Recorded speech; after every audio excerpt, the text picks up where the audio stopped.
today. When you have a balanced reaction, the balanced reaction tells you the relationships between the substances and moles. We said last time the substances on the left-hand side of the arrow are reactants, sometimes also called reagents. That's what you're starting with. And when you do a reaction, if you follow the balanced reaction, which is kind of like a recipe here, it calls for 1 mole of CO and 2 moles of H2. Just like if you're making a meal, if you have a recipe, you can always scale that up or scale it down depending on how much food you want to make. You can do the same thing with the reaction. It's just a ratio. It tells you the relative quantities of the two substances. So if I started with half a mole of CO, I would only need 1 mole of H2. Right? It's a 2-to-1 ratio. It tells you the relative amounts that you need. But sometimes when you set up a reaction, as we talked about earlier, you might intentionally or even unintentionally not follow that recipe. You might not have a 2-to-1 ratio in this particular example. You might have a 3-to-1 ratio or a 1-to-1 ratio or whatever. So you have to recognize that when you start with certain amounts of reactants, they might not be completely reactive. Right? This shows that if I start with 1 mole of CO and 2 moles of H2, if I allow enough time for all the molecules to collide and rearrange their electrons and produce the products, I could make 100% products. I might not have any reactants left. But if I start with some number other than 1, a 1-to-2 ratio, then I will have some reactants left. So you have to be able to account for that. So if one of your reactants you run out of first, that's the limiting reactant. The one that you have extra of, once the first one runs out, that's the excess reactant. So you want to make sure you use the terms limiting and excess and know what they mean. So in this particular example, I can count these. So if each particle here represents a mole, I've got 1, 2, 3, 4, 5, 6, 7, 8 moles of H2. And I've got 1, 2, 3, 4, 5 moles of CO. Right, so if those are the amounts I actually have, I can tell from the ratio in the balanced reaction what I'm going to run out of. Right, so if I have 5 moles of CO, because this should be a 1-to-2 ratio, if I had 5 moles here, I would need 10 moles of H2 to react all the CO. But I don't. I only have 8. So by that logic, the H2 is limiting. Okay? So the limiting reactant is not necessarily the one that you have fewer moles of. So if I did this perfectly, I would already expect to have fewer moles of CO because I need it in the 1-to-2 ratio. The limiting reactant is the one you run out of first. Right? So I can kind of recognize that there's a couple ways another way I can think about it is to say that because this is a 1-to-2 ratio, that means I need 2 H2 molecules to react with 1 CO. So visually, if I combine 2 H2s and 1 CO, that will make 1 unit of methanol. If I do it again here, I'll make another unit of methanol. Do it again here, I'll make another unit of methanol. And again here, I make another unit of methanol. At that point, I have another unit of CO, and there's no H2 left because of the 2-to-1 ratio. When they react, I ran out. So that tells me that the H2 in this example is limiting.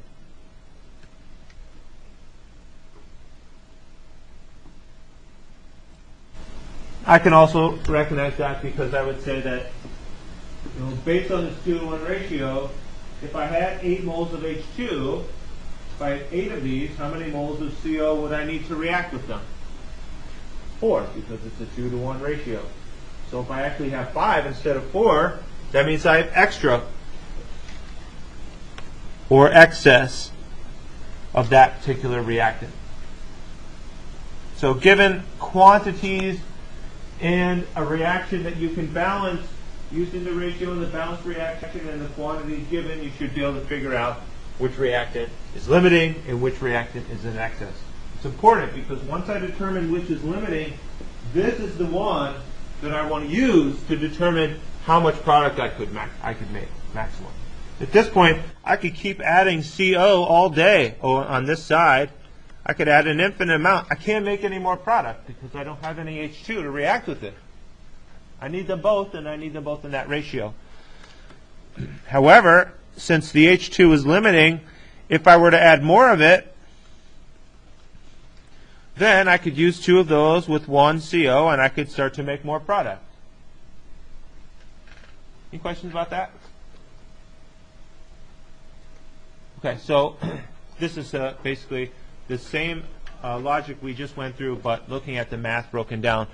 So remember that these mole relationships here, or the balanced reaction, gives me mole relationships. Right? So I can use that as a conversion. I can say, if I had 5 moles of CO, how many moles of H2 would it react? We saw that visually on the last one, but a lot of times the numbers might not be even numbers, so you might not be able to do the math in your head. You want to set it up like this as a relationship to do those conversions. So if you want to know how many moles of H2 you would need to react with 5 moles of CO, you've got that 2-to-1 ratio. You just use that as a relationship. You cancel the moles of CO, you get moles of H2, and you find out you would need 10. So if I need 10 moles of H2, but I don't have it, I only have 8, that means that's my limiting reactant. But I could ask the question, and the same question, but from the reverse perspective. I could say, how many moles of CO would I need to react with 8 moles of H2? We saw visually it was 4. But if you didn't have an even number here, or the ratio was something more complicated than just 1 to 2, you would want to set it up as a calculation to make sure you get the number right. So the relationship 1 mole of CO for every 2 moles of H2. Those are equal. 1 mole of CO equals 2 moles of H2 in this specific reaction. So I can cancel the moles of H2, convert to moles of CO, and I can see that I would need 4 moles of CO to react with the 8 moles of H2, but I have 5. So that means there's extra CO. That's my excess reagent. All right, so let's look at a couple of these simulations here, and then we'll take our official break. So the first one here is this one. So this I like. It gives you a visual of what needs to happen for a reaction to take place. And we don't really think about this sometimes when we just have the balanced reaction with the stoichiometry, the coefficients in there. That helps us mathematically because it gives us a relationship of moles of one substance to moles of another substance. But we also want to have a mental picture about what is happening with the particles when they're bouncing around in the reaction and what's actually required for a reaction to take place. So if you continue in chemistry, this will be really valuable. So let's say we start with a low initial energy and we allow these molecules to bounce around. So what is happening here? The molecules, notice that they collide, and some are moving at some moments, some are moving a little slower, others move a little faster. We have more than one type of motion. We have translational motion as they're flying forward through space. We have them rotating. We also have the bonds vibrating a little bit, stretching and extending and then contracting. When they make collisions, they change the direction as a result of those collisions, and they can transfer. One molecule can transfer its motion to another molecule upon colliding. But what do we not see happening? There's no reaction. The molecules remain intact even when they collide. Right? So this is a good illustration because it shows that when a collision occurs, if it doesn't occur with enough speed, nothing will happen. And since at any temperature, some of my molecules are always moving slow and others are moving fast, right? When I increase the temperature, I just kind of spread that distribution out. So I get even more moving fast and some moving even faster, but I always still have some moving slower.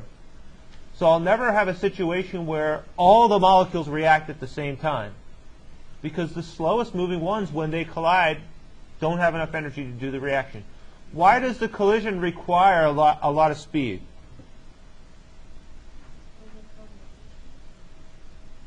Close. The speed is necessary to overcome attractions. Right? So these spheres here are held together by bonds, and the bonds are electrons between the nuclei, and those electrons are necessary to maintain the noble gas configurations. The electrons between the nuclei are negatively charged. They attract the positively charged nuclei, and those opposite charge attractions hold it together. So it's held together by attractions. Right? It's like if you take a couple ping pong balls and you put a little glue between them, and you stick them together, if you just roll them gently on the floor, they'd probably stay together. But if you fling them against the wall really hard, the glue might not hold, and the ping pong balls might come apart. Right? So the harder the collision, the more easy it is to break this attraction. And for the slowest moving particles, they just don't have the energy. So if I reset it and give them more energy, now when they collide, the collision has enough energy to overcome the attraction. But then, even so, the reaction isn't done right away sometimes, because I still need things to collide there with enough energy to break the old bonds that were there, and also to rearrange the electrons and form the new bonds. So I always have to put some energy in. When the new bonds form, then energy might be released. So the next simulation does a good job of illustrating that. So let's check out this one here. What was this one?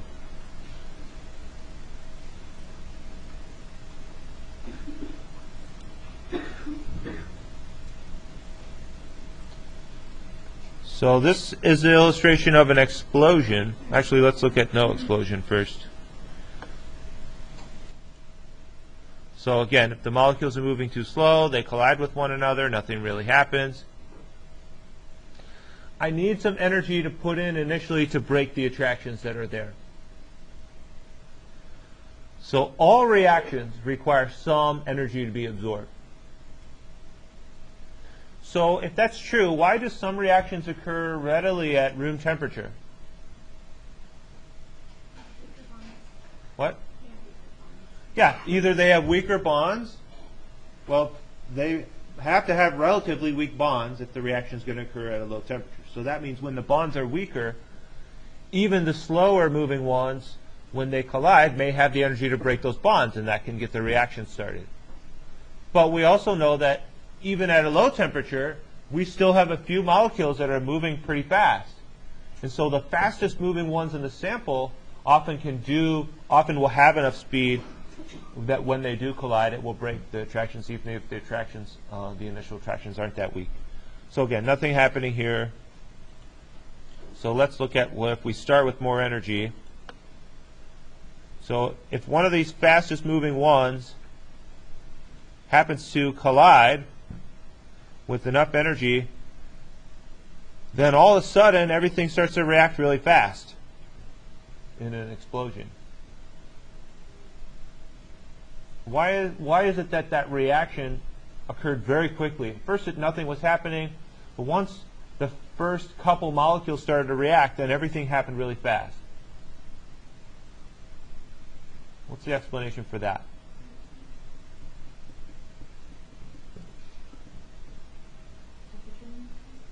Yeah, so there was a temperature increase. We can definitely see that, right? The molecules on average are moving a lot faster.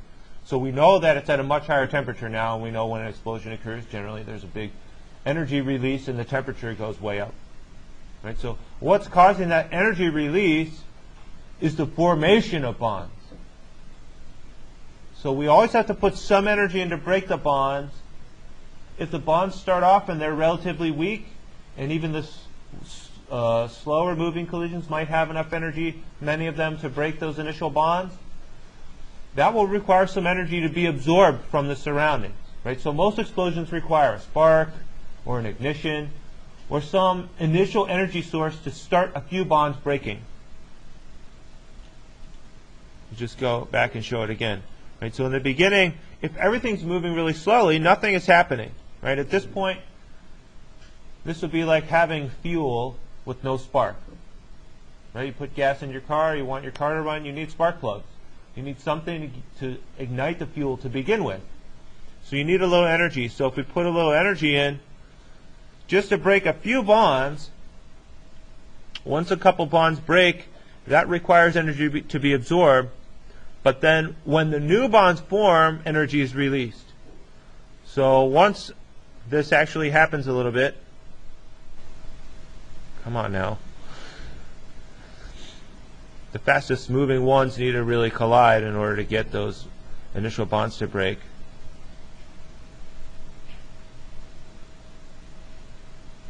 Oh, it's no explosion. I clicked on the wrong one.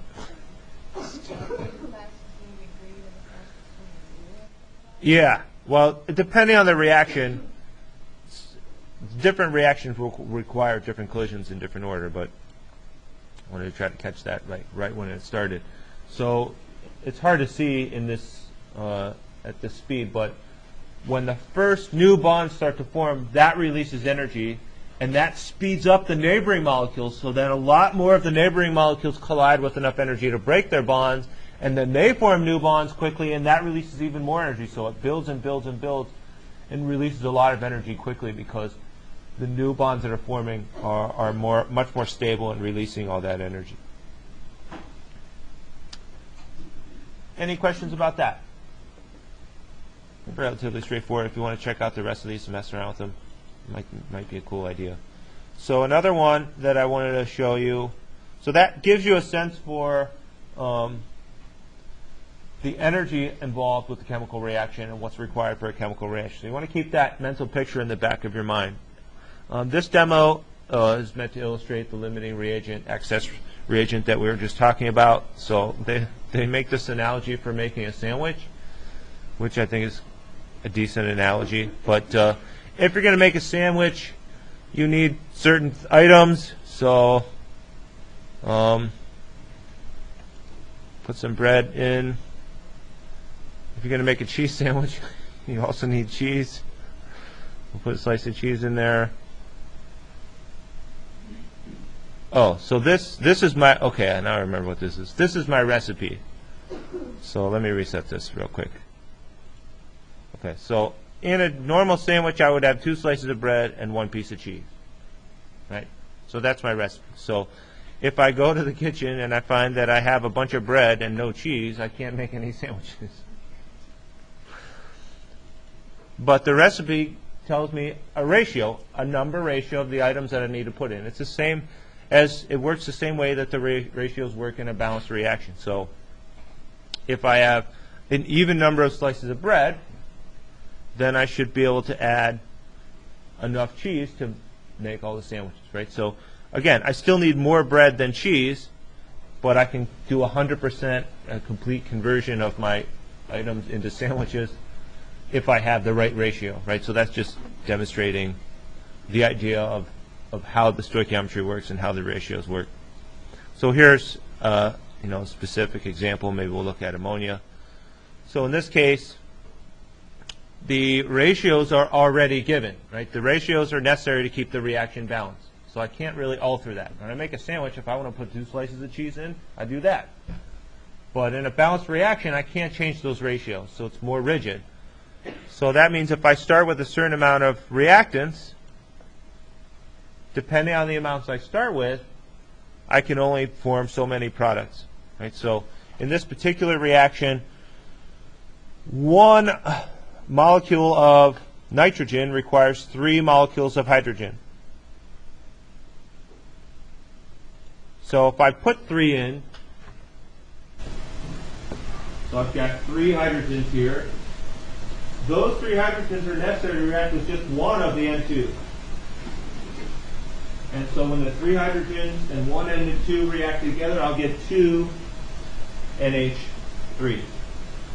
But all of the excess nitrogen I have here that can't react is still there. Okay, so when you think about these reactions, it helps us.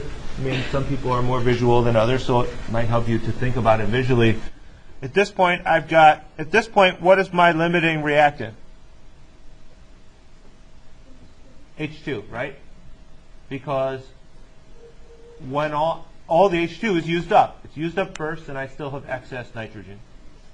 What if I add more moles of the H2 to the point where I have more H2 than nitrogen? Like maybe I'll put in 6 instead of 5. What's limiting now?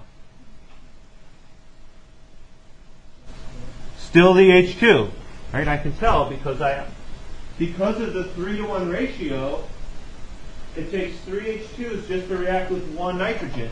So even though I have more H2, it's still limited. It's limiting me because when all the H2 is used up and I make as much ammonia as I can, I still have nitrogen left over. How much more H2 do I need to get this reaction to be complete? Yeah, I would need 3 H2s for every 1 extra nitrogen. I've got 3 extra nitrogens, so I need 3 for 1 nitrogen, 3 for the next. Oh, I can only get to 10. It won't let me go that high in the simulation. But basically, you know, that's how it works. So if I decrease the amount of nitrogen, you know, to get an excess of H2, I would need like 10 hydrogen for every 3 nitrogen. In that case, I have enough hydrogen to react all the nitrogen, and I have 1 extra. So now that becomes my excess reagent, and the nitrogen is limited, right? So the limiting reagent or excess reagent, it totally depends on how much you start with, but also what the ratios are in the balanced reaction. Then the last one I wanted to look at was this little video here, and this just illustrates the same thing, but this puts the particles in motion, so it allows me to see it kind of more visually. So if I have this reaction, another example, the first thing I want to do, if I ever want to know what limiting reactant is, or what the excess reactant, or what the theoretical yield or percent yield is, the very first thing I absolutely need is to have a balanced reaction. Because if I don't know the stoichiometry, I don't know the ratio there in my balanced reaction, I can't do any calculations. So here, how do I balance this? The nitrogen is equal on both sides, but I've got more oxygen on the left than I do on the right. So I need a 2 here. Now I have 2 nitrogen on the right and only 1 on the left, so I need a 2 here. So now I've got 2 nitrogen on both sides and 4 oxygen on both sides, so now it's balanced. So that means I need a 2-to-1 ratio. So which of these choices down here is going to give me a complete reaction?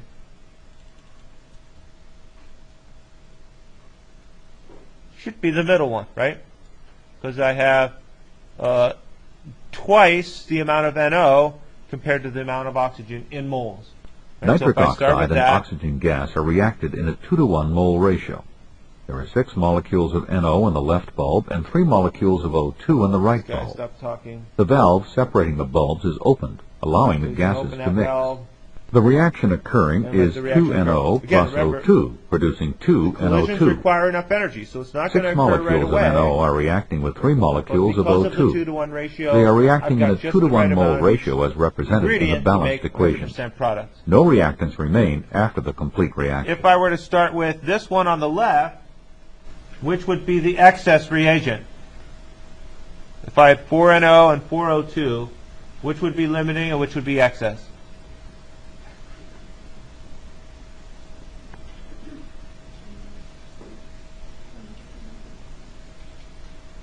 The NO, if I had 4NO, it would only react 2 of the O2 because of the 2-to-1 ratio. So I'd still have 2 O2s left. That would be excess. Nitric oxide and oxygen gas are reacted in a 1-to-1 mole ratio. There are 4 molecules of NO in the left bulb and 4 molecules of O2 in the right bulb. The valve separating the bulbs is opened, allowing the gases to mix. The reaction occurring is 2NO plus O2, producing 2NO2. 4 molecules of NO are reacting with 4 molecules of O2. The 4 NO molecules require only 2 O2 molecules for reaction. Note the 2-to-1 mole ratio in the balanced equation. Therefore, 2 O2 molecules remain after reaction. The reaction stops once the nitric oxide gas runs out. NO limits the amount of product that can be formed and is therefore called the limiting reagent. Oxygen gas is present in excess.